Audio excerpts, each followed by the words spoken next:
السلام علیکم ورحمۃ اللہ تعالی وبرکاتہ۔ الصلاۃ والسلام علیک یا رسول اللہ صلی اللہ تعالی علیہ وسلم۔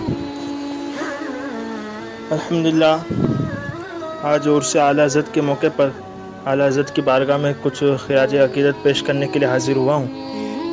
اللہ تبارک و تعالی اسے قبول فرمائے۔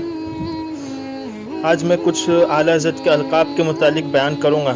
ویسے تو آپ کے علم کا بھی کوئی جواب نہیں، نہ آپ کے القاب کا کوئی جواب، کہ آپ کے بے شمار القاب ہیں، آپ نے بے شمار علوم و فنون حاصل کیا، ان کے متعلق کتابیں لکھی، اس کو ہم انشاءاللہ پھر کبھی تفصیل سے بیان کریں گے۔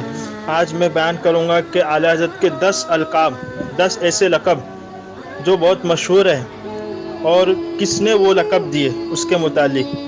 تو سب سے پہلا لقب کہ اعلیٰ حضرت، تو اعلیٰ حضرت کو اعلیٰ حضرت کا لقب حضور وارث عالم حاجی وارث علی شاہ علیہ رحمت الرضوان نے دیا۔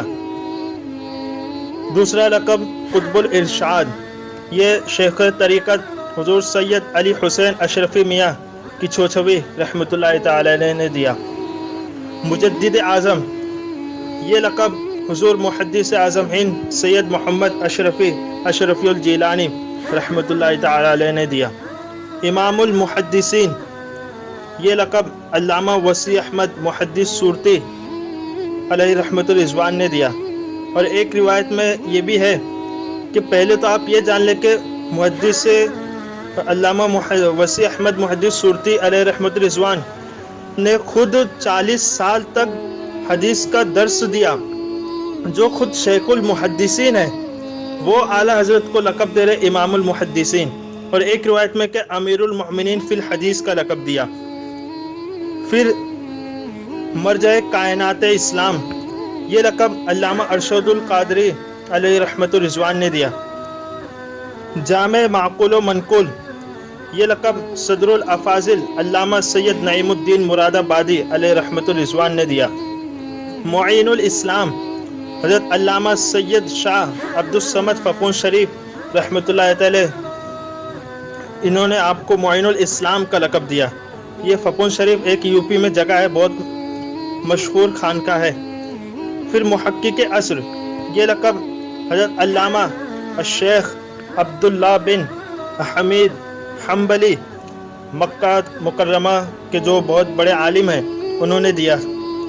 پھر مجدد عصر، یہ لقب علامہ کریم اللہ شاہ مہاجر مدنی مدینہ منورہ شریف سے آپ نے یہ لقب دیا مجدد عصر کا۔ پھر 10واں لقب سلطان المحققین، یہ جنہیں ہم مجاہد ملت کے نام سے جانتے ہیں، حضور مجاہد ملت مولانا حبیب الرحمن علیہ رحمت الرضوان نے دیا، جو اڑیسہ کی سرزمین پر اپنے آرام فرما ہے۔ تو یہ اعلیٰ حضرت کے چند القاب تھے کہ لقب بھی بے شمار، اور لقب دینے والے بھی علماء ایسے محقق اور اپنے اپنے وقت کے امام تھے۔ تو ہم سب دعا کرتے ہیں کہ اعلیٰ حضرت کے علم و فیض سے اللہ تبارک و تعالی ہمیں بھی مالا مال فرمائے، اور آپ کے فیض و برکات سے ہمیں مالا مال فرمائے، اور آپ کے علم کا کچھ قطرہ ہمیں بھی عطا فرما دے۔ السلام علیکم ورحمۃ اللہ تعالی